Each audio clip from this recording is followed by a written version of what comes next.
আসসালামু আলাইকুম। আমি মোহাম্মদ মেহেদী হাসান কাজল।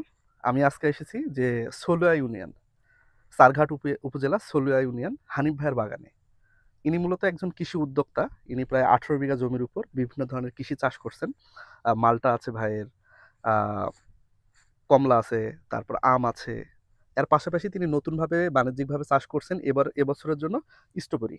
তো আজকে আমরা ভাইয়ের থেকে শুনবো যে বাংলাদেশে স্ট্রবেরি চাষটা মূলত এত সহজ না। তো বাংলাদেশে তথা রাজশাহীতে ১ম স্ট্রবেরি যে চাষের যে কথা আমরা ভাইয়ের মুখ থেকে শুনবো আরকি। আসসালামু আলাইকুম ভাই। ওয়ালাইকুম আসসালাম।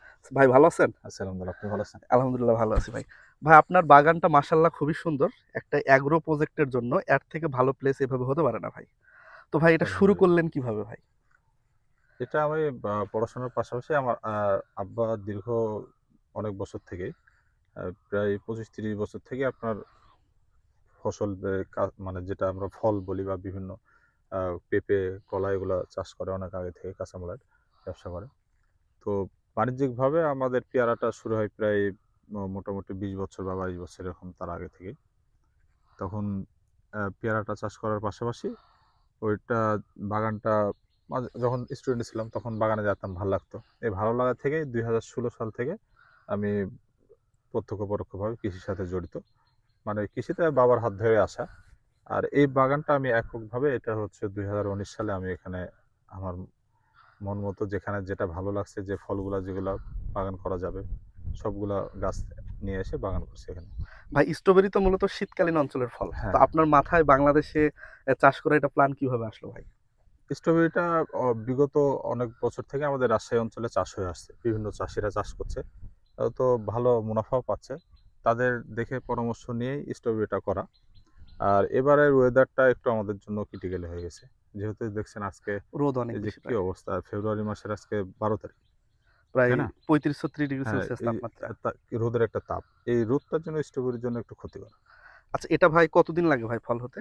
এটা লাগানো থেকে শুরু করে আপনার হচ্ছে আমাদের এই যে ফল আসা শুরু করেছে এগুলা মোটামুটি ২ মাসের মতো হচ্ছে গাছের বয়স। এর আগে কি মানে বাজারজাত এগুলো আমরা করছেন না নভেম্বরের, এটা তো চলছে ফেব্রুয়ারি, তাই না? ফেব্রুয়ারি? নভেম্বরের মাঝামাঝি অবস্থাতে লাগানো। হ্যাঁ, নভেম্বর, নভেম্বরের ডিসেম্বর মাঝামাঝি অবস্থাতে প্রায় ৩ লাগানো। মাস ৩.৫ মাসের মধ্যে আপনারা ফল হ্যাঁ, পাচ্ছেন। নভেম্বর, ডিসেম্বরের দিকে কিছু লাগানো আছে। ভাই কতটুকু জমি টোটালটা? এখানে ১ বিঘা জমিতে স্ট্রবেরি করা আছে। আপনি কি এর আগে তুলছেন না এখনো তোলেননি? অল্প কিছু বাজারে যাচ্ছে আরকি। কই আপনার ৫ কেজি, ৭ কেজি এরকমভাবে উঠছে। নতুন কেবল যেহেতু ফল উঠছে। কত আস্তে, করে আস্তে বাড়বে। কত করে কেজি বিক্রি করতেছেন? এটা বাজার যাচ্ছে, কালকের বাজার গেছে ৳৯০০ পাইকারি রেট। কেজি? এর আগে বাজার বেশি ছিল, আস্তে, আস্তে এখন কমছে। মানে যত দিন যাবে হ্যাঁ, হয়তো উৎপাদনও বাড়বে, বাজারও আস্তে, আস্তে একটু কমবে। বাজারও আস্তে, আস্তে কমবে। না ভাই মাশাআল্লাহ খুব ভালো ফলন হইছে। আপনার তো এগ্রিকালচারে একদিকের বিজনেসের নলেজকে কাজে লাগিয়ে আপনি মোটামুটি ভাই সব দিকেই সফল ভাই। তো এখানে আর কি নার্সারি বা চারা আছে এখানে ভাই আপনাদের? চারা আমাদের এখানে যেহেতু মূলত আম এবং মাল্টা বাণিজ্যিকভাবে চাষ হচ্ছে এবং কমলা, এগুলা চারা উৎপাদন করি। আর পাশাপাশি সবজি এই যে এখানে শসা করা আছে এপাশে, ওদিকে রসুন আছে, এদিকে পেঁয়াজ আছে। এই অল্টারনেট সবজিগুলা যেগুলো হয় সিজনাল এগুলা করি। তরুণ উদ্যোক্তারা যখন আমাদের কৃষিতে আসবে, তখনই বাংলাদেশ কিন্তু কৃষিতে অনেক দূরে এগিয়ে যাবে। তার জলযন্ত্র যদি আমরা কোনো প্রমাণ দেখতে চাই, সেটা হলো আমাদের হানিফ ভাই। ইনি একটা গ্রামের মধ্যে একবারে মেন রাস্তা থেকে কিন্তু অনেক দূর নিচু। এখানে তিনি সোনা ফলাইছেন। যেদিকে তাকাবো সেদিকেই তার পরিশ্রম, যেদিকে তাকাবো সেদিকেই তার সফলতা। তো আমাদের প্রত্যেকেরই উচিত, যারা আমরা শিক্ষিত যুবক আছি কিংবা চাই মন থেকে, তাহলে আমাদের প্রত্যেকেরই কৃষিতে এগিয়ে আসা উচিত। কৃষি বাঁচলে এই দেশ বাঁচবে, এই সমাজ উন্নয়ন করবে এবং আমরা বিশ্বের বুকে মাথা দাঁড় করাতে পারবো। আসসালামু আলাইকুম।